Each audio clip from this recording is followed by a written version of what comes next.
Hello, hello, brothers and sisters. It's a new week. We're very happy to welcome you to our show titled Speak of Africa.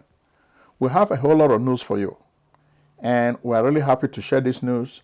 You guys also send us a lot of stories. We know since we lost our Facebook and Instagram channel, we lost a lot of people, and we also lost a lot of accounts on WhatsApp. So if you have that information, try to share it with us again. Our WhatsApp number is 301-760-0335. So use that number to send us information, because we like when the information comes from you. As we've always said, this show is your show. We want you to dictate the kind of information that we share on the show with our viewers. It is your show, so be consistent.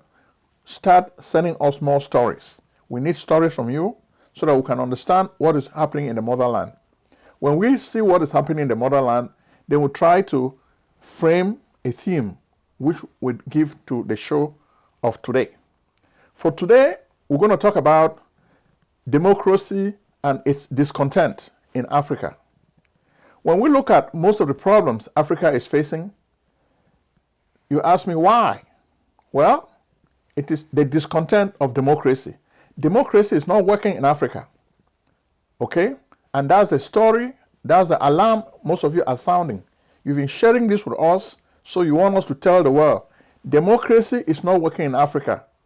In some countries, there's a ray of hope. For example, Senegal, Botswana, Liberia, South Africa, Zambia, Namibia. We can find rays of hope for democracy in those countries. But most of the other countries, now it's just the wrong structure, the wrong form of government in Africa. So we should not have this neo-colonial way of thinking that we can just transport something from the West to Africa and it will work beautifully. But of course, you have to understand that democracy is a Western invention. It is not a form of government that is African derived. That's why we're really having problems with it. And of course, you have to understand, the Europeans are big time sinners. They created so many problems in colonial Africa, and those problems persist today.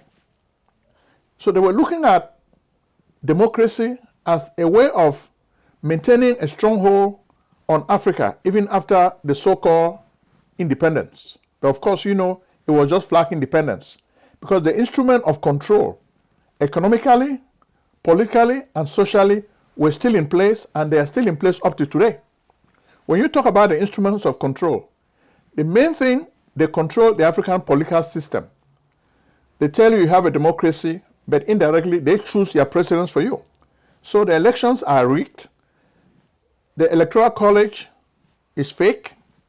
So even those who claim to be the organization board, they are fake, or they are controlled by the ruling party. So when you look at the party system does not really work well in Africa. So I don't know why we continue using the party system. It has failed. It has failed in Africa. It has not succeeded. Okay? In the West, it is good for them. But it's not good for Africans. You guys have seen that. When the winner takes it all and becomes a presidential regime, a God who doesn't listen to the people, problems emanate. And that's why we have a lot of problems in Africa. Even the so-called problem with jihadism, they emanated from the disaffected youth of Africa. Then, of course, we talk about religious fundamentalists. It is because of the politics of exclusion. When you get into power and you don't want to share power with your brothers and sisters, this is what happens.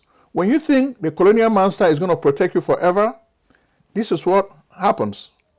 Coup d'etats emerge because of bad governance. If we had good governance, we would really have a better society.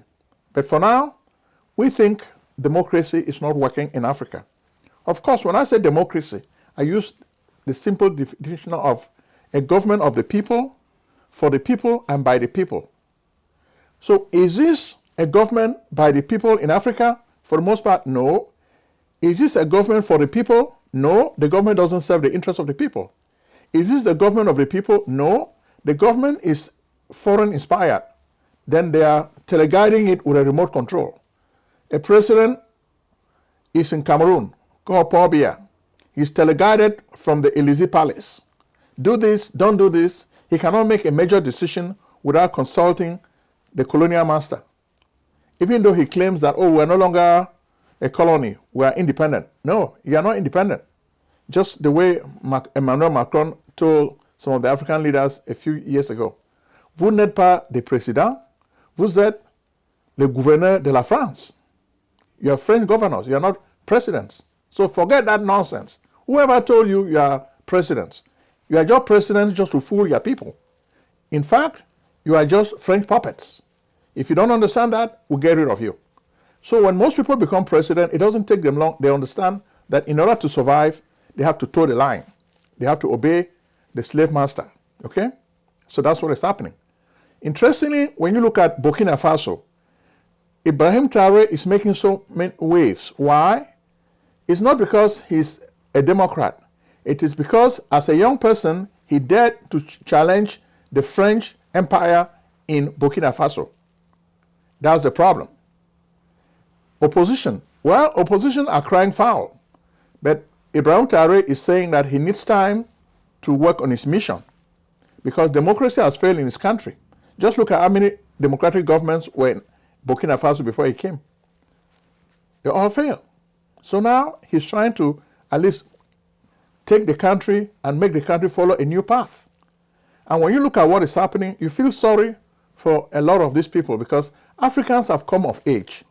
Now is the time for Africans to wake up and chart their own destiny, the course of their own good. They want to do things for themselves. They're no longer babies. Africans have come of age. And that's what Burkina Faso under Ibrahim Traoré is doing. We're not here to criticize the way he has run the country. We're here just to explain why he got to where he is today. So he is the creation of bad governance. So don't blame Ibrahim Traoré. Ibrahim Traoré is the creation of bad governance in his country. There was even a video. Emmanuel Macron was talking to a democratically elected president of Burkina Faso at the university. The students were complaining about electricity. Ibrahim Macron told them, say, listen, you are complaining about electricity to me. I'm not your president. And the president of Burkina Faso was so ashamed, it didn't take long, he was overthrown by his people. That's when Damiba got rid of him. Paul-Henri Damiba got rid of him because the people were looking at the guy like a laughing stock. Then what about Cameroon? Well, in Cameroon, you see major stories. You see why people are following the succession shuffle attentively. There are so many stories. This week, we saw a movement, MRC, Maurice Kamto, was in Paris. The diaspora was energized. They were listening to him. Richard Bona, the famous jazz artist, was there, and many other luminaries to make things happen so that people can really enjoy the day. The Biya government was very uneasy. They sent out their attack dog, Gregoire Owona, to come and try to downplay the significance of this event. The way we see it, this was a significant event. They may play games, they are scared. When these guys know that they are thieves, they are scared when the people start talking about it. For the first time, we told you, Biya wants to stage manage the transition. Is he going to succeed in managing this transition? We don't think so. Right now, he's relying on his surrogates, his people. But his clan is a clan that is not united. His clan is divided. You have the Bulus, you have the Ewondos, and you have the Etons. But now you have the problem is going to get to a head. So right now, we're just seeing a powder cake. Ferdinand Gongo controls the B. But Chantal is watching closely. Ferdinand Gongo controls the B. What about the Republican Guards? What about the army?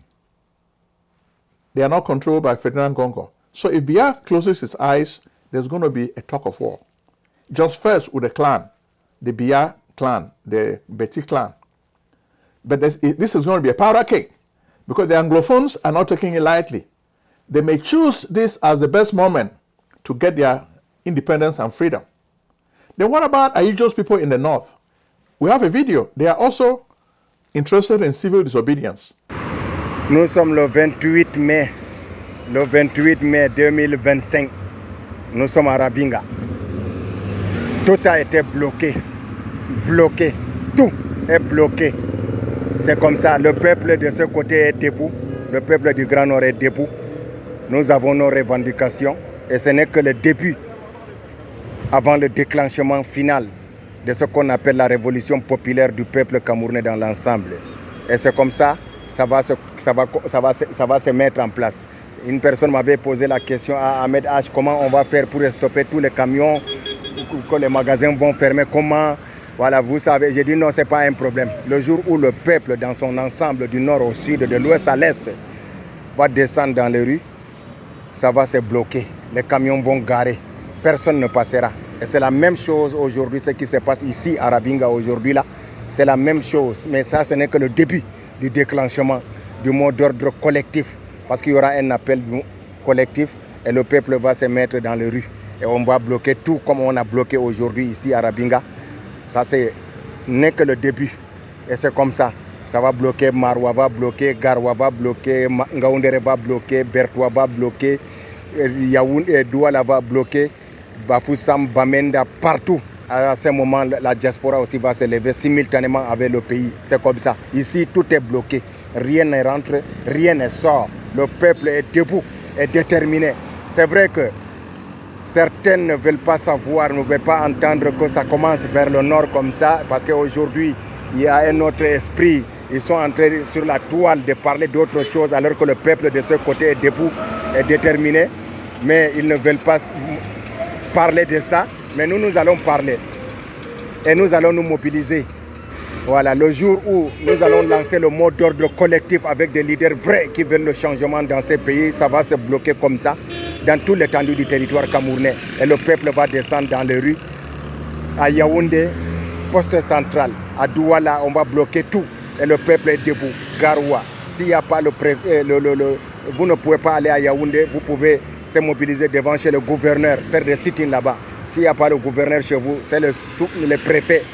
Voilà, le sit-in chez les préfets, au bureau du préfet, vous allez envahir là-bas et faire le sit-in. Et s'il n'y a pas le bureau des préfets là-bas et qu'il y a des sous-préfectures, c'est à la sous-préfecture qu'on va faire des sit-in. Jusqu'au moment où Yaoundé va dire que Biya a fui, lui et sa bande de copains.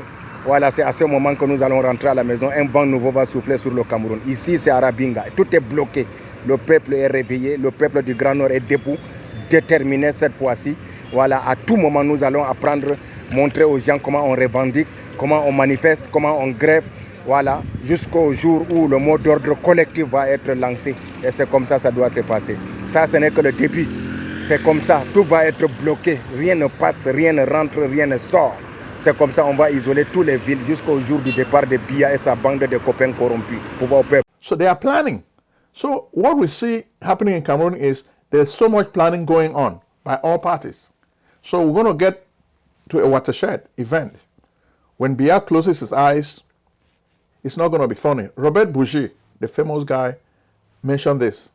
The transition is going to be very, very messy in Cameroon. And we can tell you. So if you hear that Biya has closed his eyes, please run away from Yaoundé, because there's going to be a lot of killing, a lot of fighting. We're just letting you know this. So if you don't know this, there's going to be a lot of bloodshed, because even France cannot stage manage the transition in La République du Cameroon. It's going to get messy. It's going to get bad before it gets better. So that's what we can tell you. Then what about Congo DRC?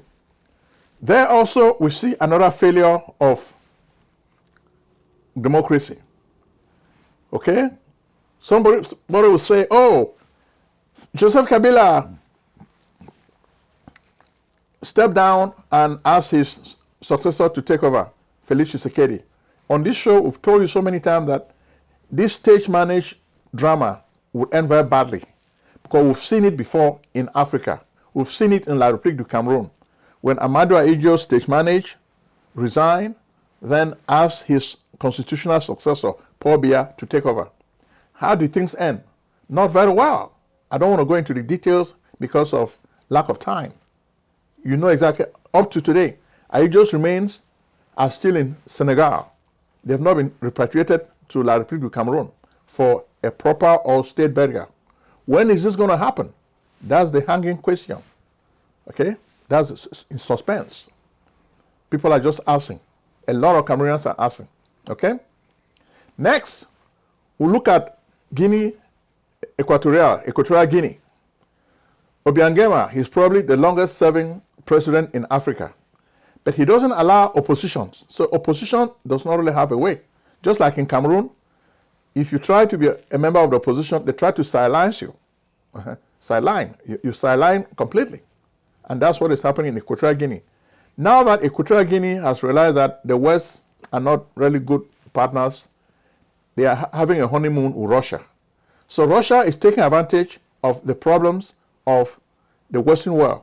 The Western world has not treated Africans well. As a result, the Africans, they seem to be trading one master for another. Sometimes they are saying that, no, that's not what is happening. Initially, Russia is giving the impression that they are not there to act like colonial masters. But when you start looking at the way international politics operates, realpolitik, you give me something, I give you something. There's no such thing as free. Russia is not going to give Africans anything for free. They have to buy it. And I'm sure Ibrahim Traoré has spoken about this on many of his videos. So don't sit and think that you're going to get stuff from Russia for free. Gabon, that's another case where democracy has failed. The charade that Brice Clotaire Oligui presented to us a few weeks ago, that's not democracy. Problems are simmering in the underground. They're going to come to the top like lava. Okay? They're going to come to the top. Then what about Ivory Coast?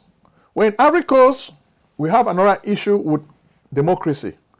The people are discontented. Alassane Ouattara has already run for 3 terms and he wants to run for a 4th term. Then he has been sidelining opposition figures who are very powerful, like Tidjane Thiam, the CEO of Credit Suisse. He has been sidelined. He cannot run. People are complaining and talking. They are not sitting quietly. They're talking already. So things are not going to end well. First, they had a civil war. They may have another one again. Then what about Kenya? Oh, Kenya also is a very, very bad example. You may think that Kenya is a democratic system, but the people are not happy because William Ruto runs the country like a dictator. A few months ago, you saw the way Kenyans went on the street and protested. So many Kenyans were killed as a result. Yet, they are not happy with their parliamentarians. They are not happy with their senators. Okay? Then Ibrahim Traoré is putting pressure on Kenya because when the Kenyans look at this young leader who cares about his people,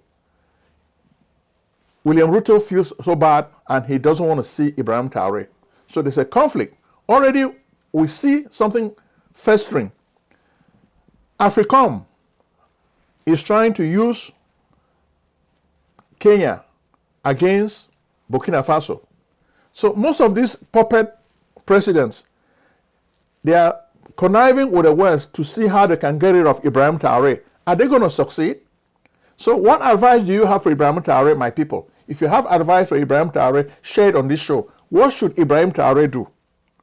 Because William Ruto of Kenya is against him. Already AFRICOM, I think William Langley, General Langley, already was in Kenya. What was he doing there if he's not planning to overthrow Ibrahim Traoré? That's what they are talking about. So don't wait until he's overthrown. Start talking and do something about it. William Ruto is not a good guy. He does not even allow opposition groups to have meetings. Look at Martha Rukai, the lawyer, opposition leader. They will not even let her talk. But the only thing in Kenya, we have a lot of Kenyans who are pro-democracy advocates. Look at somebody like James William Wathiongo. He doesn't like the name James, but he likes you to call him James Wathiongo.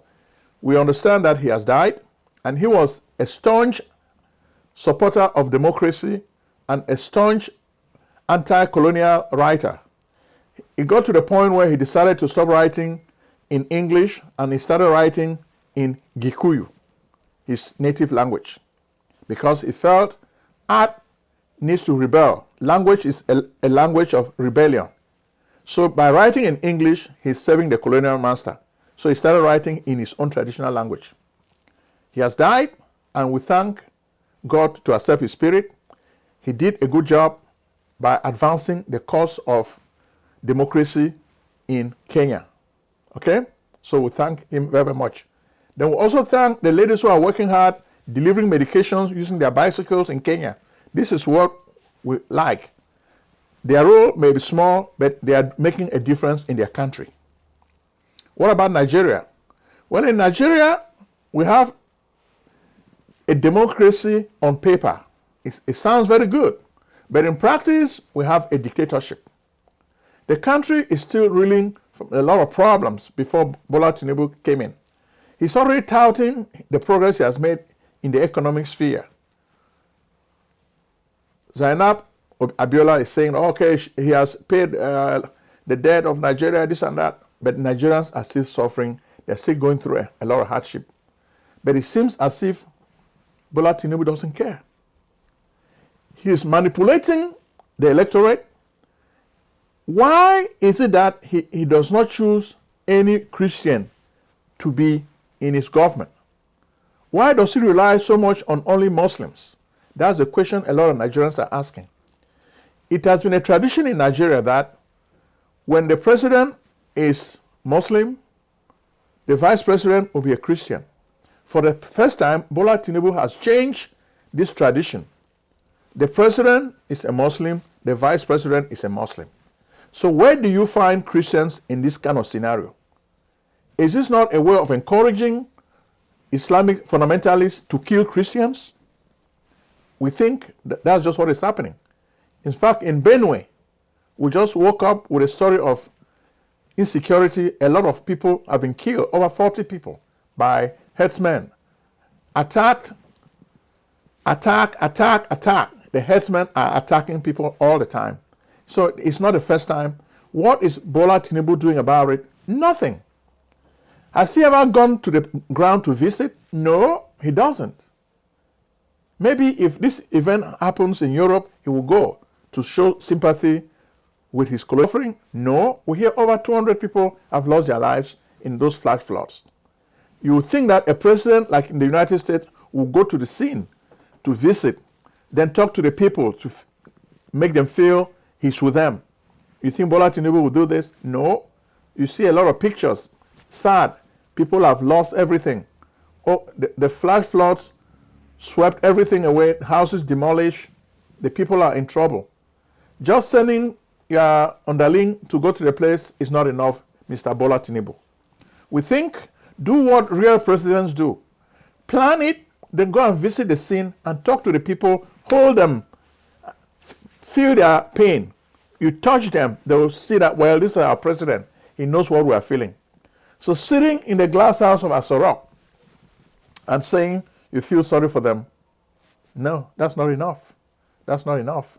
So these flash floods, on this show, we're going to say we feel sorry with all the people who lost their lives in the flash floods. This event has been televised, and everywhere you hear the news, all the European media talking about it. So we don't want to dwell on it. We just want to say we feel sorry for those who lost their lives during these flash floods. And we're sharing all the pictures with you. Okay, look at the pictures. Then, of course, South Sudan. The children are praying for peace. They became a new nation in Africa, thinking that there will be the birthday of a new beginning. No, this birthday was marked by conflict and war. What about Uganda? In Uganda, Yoweri Museveni does not even want democracy. So the opposition parties are really having problems. When you pull your head up, they kill you. Same thing is happening in Tanzania. Samia Hassan does the same. Samia Hassan and Yoweri Museveni, two bad guys in Africa. You look at the opposition in those countries. They are not allowed to speak. When they speak, they throw them in jail. You see, they throw them in jail. Tanzania, they throw them in jail. Uganda, they throw them in jail. So Bobby Wine is not the only protester. A lot of protesters are thrown in jail. When you want to run for office, they tell you don't have the right to run for office. The country belongs to Yoweri Museveni, so stop. So these are the countries in Africa, but there's a ray of hope. We see other countries where there's hope. Namibia is the first country we'll talk about. Okay, Netumbo Nandi Waitna is the president now. She has done a whole lot. She was part of the colonial struggle. Then this week, she's commemorating for the first time the victims of a Holocaust that took place in Namibia. The Germans killed a lot of people, the Herero and the Namba people. For the first time, this lady has decided to make this a holiday and celebrate it.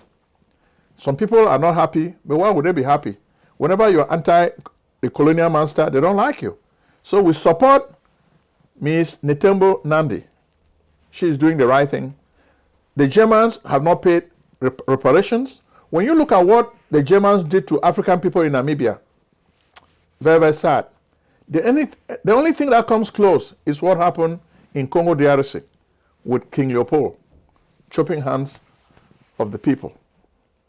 Then, of course, Zambia also gives us a ray of hope. Okay? We think that something good can happen because Lungu allowed a new person to take over the country. South Africa also gives us hope. Liberia also gives us hope. Botswana also gives us hope. So finally, Senegal gives us hope. So we still dream that things will change in Africa for the better. Now that the Western guys have realized that they cannot continue treating Africans like children, Africans have come of age, they're going to rebel and rebel and rebel. They will learn bitter lessons. So thank you very much, my people. Watch this video and share it with your friends. Comment, tell us what you think. Do you have a way we can solve Africa's problems? If you do, please share your ideas with us. We want to hear from you. Bye-bye.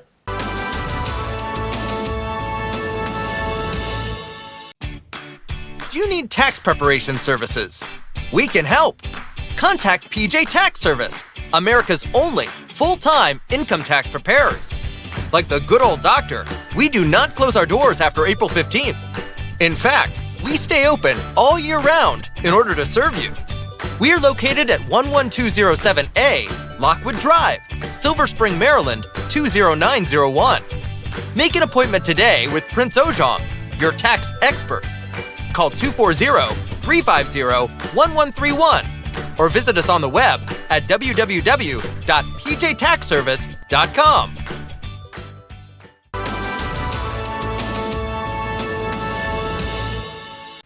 Selling a service or a product? Need buyers? Use the African Nation TV as a channel to reach many viewers. Act now and call Prince Ojong at 240-350-1131. That's 240-350-1131. Act today.